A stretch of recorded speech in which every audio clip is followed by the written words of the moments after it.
launch blockchain or NFTs really into the mainstream. I'd really like to hear briefly from each of you what you think that app or that application that platform will be.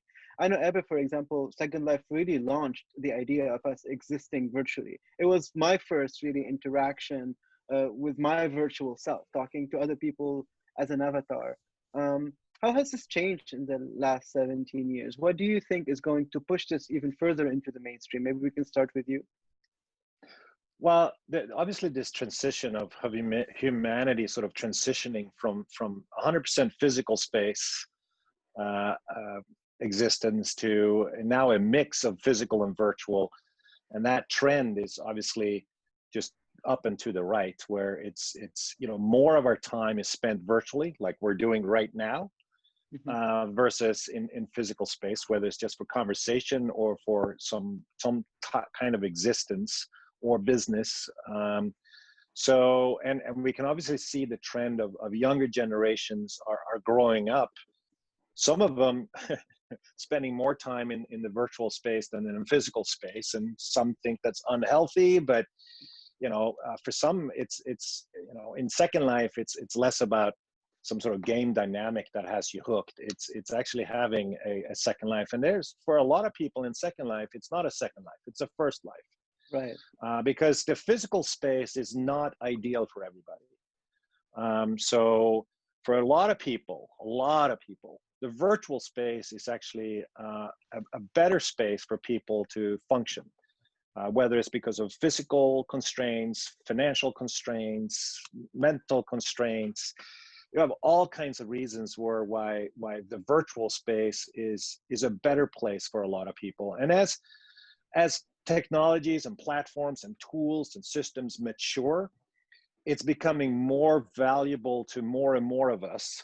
And so more of us are transitioning into the virtual space because it enables us to have a better social life or a better economic life, or all kinds of reasons. And so now you see people even doing workouts and health in VR, and so it's expanding. Sort of the utility of the virtual space continues to expand. So we'll many decades from now, it's going to be interesting where some people will basically grow up and sort of spend most of their time in virtual space because that's where their friends are, where their business is, where they make their money. There's very few things you can't do in virtual space. I've only thought of a few. You can't really procreate, create kids in virtual space. You can have virtual kids, but like if you want to have a physical, extension of your gene pool, then you can't do that virtually, and you can't eat. But other than that, you can pretty much do everything else, right? So if the virtual world can give you the funds, you can then do a virtual order, and then the food comes, and you can just keep remaining in the virtual space. So, and the use cases are, like I said, so extremely broad. It's not, gaming obviously is kind of where most of the time is spent, but more and more it's also becoming sort of just life itself, all the things that people want to do, and how they want to express themselves, how they want to connect with people, how they want to find a community to belong to, how it's, and Second Life is kind of like the petri dish of all of these things that we can all learn from. And will there be a sort of a global decentralized ecosystem ultimately that enables us to do this without the dependency on any one organization?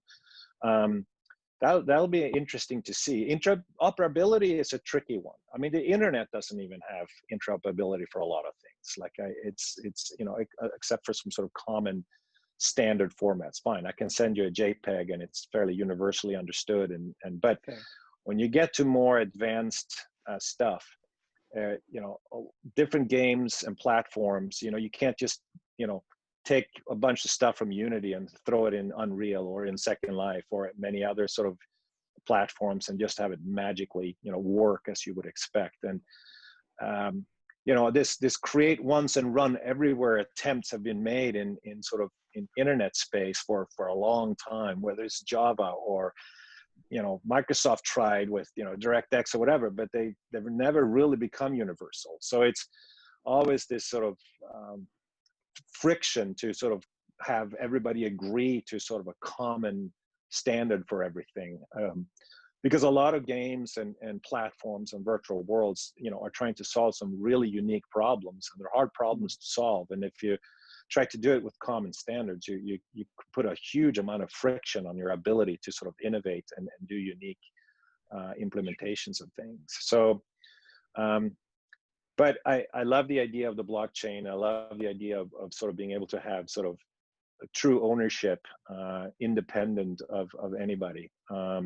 It's just unclear still for what types of assets that will truly be meaningful, because they are truly, have utility over the long run in various contexts. And even platforms themselves sort of evolve and don't necessarily, are not necessarily even backwards compatible with assets that were created on its platform in the past.